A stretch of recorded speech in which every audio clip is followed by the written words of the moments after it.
We talk a lot, you and I talk a lot about how serving as an interim leader is really helping to onboard a permanent CEO, a permanent ED.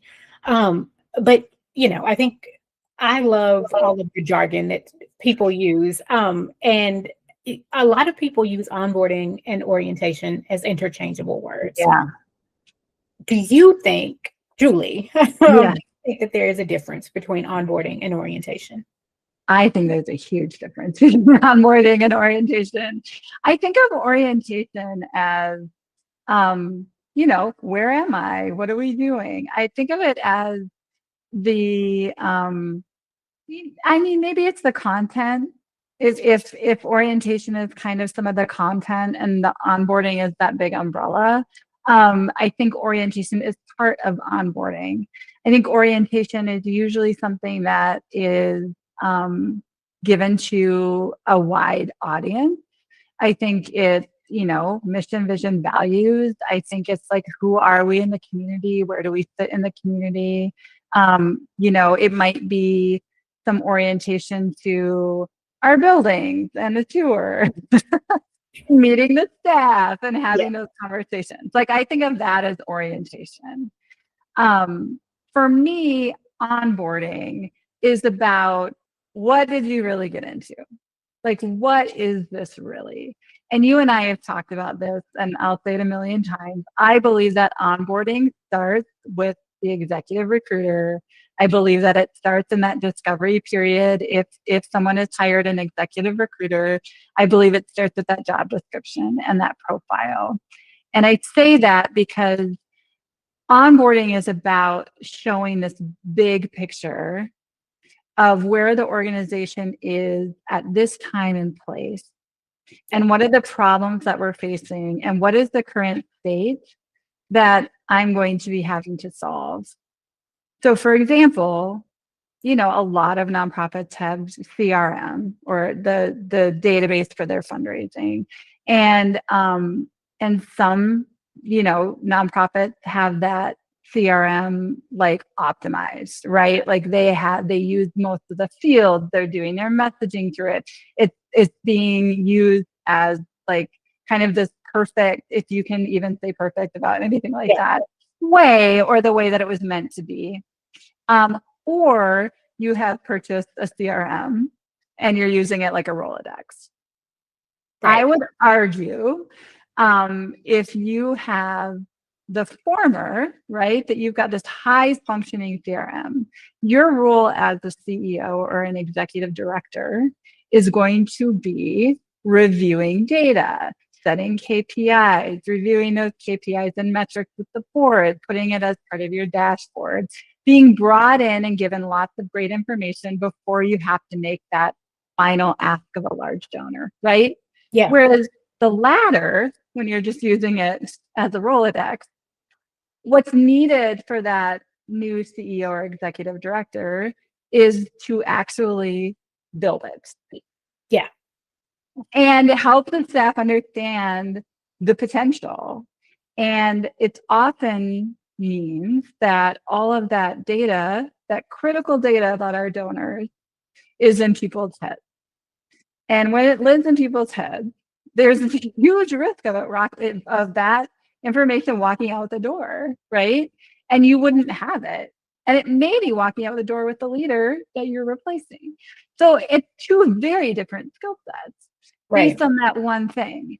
And so to me, now I'm not saying, okay, if you're an executive recruiter, like now go run and find a CRM. But this is where I think an interim is so helpful, is because that's something that takes a little bit of time. You have to get into it. You have to talk to the staff. You have to understand sort of what their current state is. It may not be one of those extremes that I just gave. Maybe it's somewhere in the middle. But so to me, but that's an example of, if it's in the Rolodex stage, you need a leader who likes to build, who understands systems, who understands the value of systems, who can give that value proposition to the board to invest in it, to the staff to spend their time on something that may not feel productive when they're used to just asking donors for money, versus a high functioning CRM. Like I said, you're just running in there and doing the ads. Well, the one who has to build it has to have a very different type of brain, Yeah. and skill set and joy, versus the one who gets to sort of use it optimized and start doing the ads. It's just different.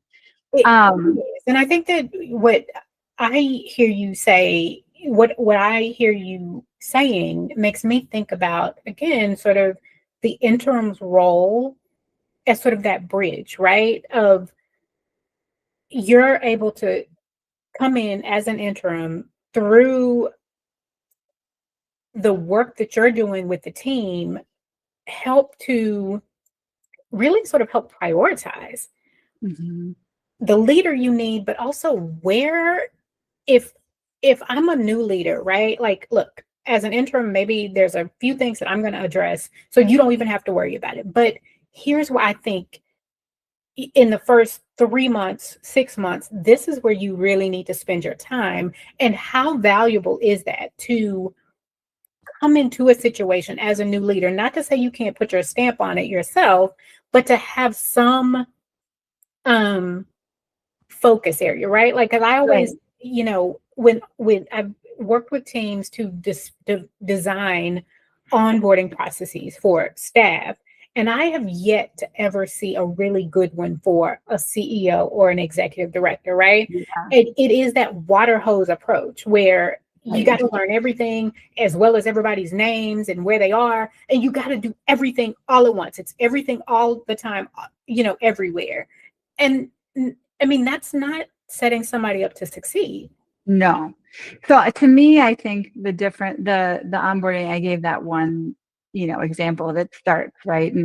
And it, like before you even hire. But I also think then when you hire, when you bring someone in, the difference with the onboarding is it's assessment, right? Like to walk in and to be handed, like they don't have to they don't have to listen to me, honestly. Like if they assess something totally different, that's fine. But to like be given a document, like here's your current state, you've got these problems, this is the current state of your IT governance, your tech stack, your CRM, this is your talent, right? Like we did some assessment of your leaders and this is the composition of your team. That to me is that onboarding, so that you can, to your point, because as an interim, I actually love the fire hose, believe it or not. Okay. That's what I love, right? But you're not I'm going to also not, I'm not sustaining my energy for the next, 5 years. Exactly. And so it's like, yes, I like to say, okay, I get the fire hose. And then I put it into these like columns and assessments, and then I hand that off so that they have the puzzle. I put the puzzle together. Yeah. And then they have that version of the puzzle when they start. And not only then do they have it, but if I'm doing it well, and the way that I like to do it is I orient the board to that at the same time. So with the example of the CRM, if this is a building situation, then when the new person comes in and they've hired someone who has had experience building a CRM from scratch, all of a sudden the board's going to be like, okay, 30, 60, 90-day goals. Right, exactly. Like what about that CRM? Like, is there a plan? We want a plan for that. We want to understand our current state. And so all of a sudden they're also aligned. And they're asking those questions that they just maybe wouldn't have even occurred to them before. It will also not be the first time that they've heard that this might require investment. It's not the new leader coming in and trying to pick something from scratch. And Right. so again, I think, I think that is that really broad angle of onboarding. And I think that, the work that we do as interims and really thinking about that as a key part of the onboarding of the new CEO is, again, just sort of thinking about, yes, from the recruitment perspective, making sure you're actually recruiting. You have a job description that's meant to recruit people with the right skill set, but also, yes, helping the board set the right expectations, right? Because I feel like especially in this climate, you're not going to talk to very many board members who are not going to be like, you know what, we need a new CEO or an ED that has a bunch of fundraising experience. And I'm not saying that that's not important, but as an interim, you may be like, you know what, actually, these two strategic priorities over here in terms of stakeholder outreach and building those relationships, not even for the sake of fundraising, but just for the sake of support, are way more important than just even the fundraising piece. Yeah. And so helping them understand who they need and then how to address some of the other pieces, right? Like maybe they need a competency plan so that, yes, when the new CEO comes in, you're going to need to do some hiring, but what are the competencies you need in order to get this organization to the next level based on my assessment? So you don't have to wait another 6 months to do that. Yeah. I mean, I love that you brought up a good fundraiser as the thing, because if I do a discovery at the beginning and I hear fundraising, what do we need the most? We need fundraising. I look at their revenue cycle management. Are we capturing the revenue that we're billing for, right? Or that we have?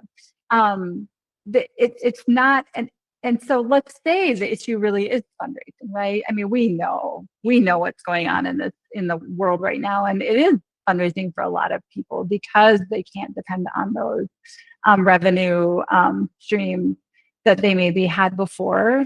But then there's a very big difference between someone who's been a grant writer, versus someone who's built a CRM and optimized it, versus an event planner, right?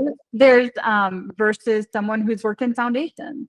There's and they're all really different needs. And again,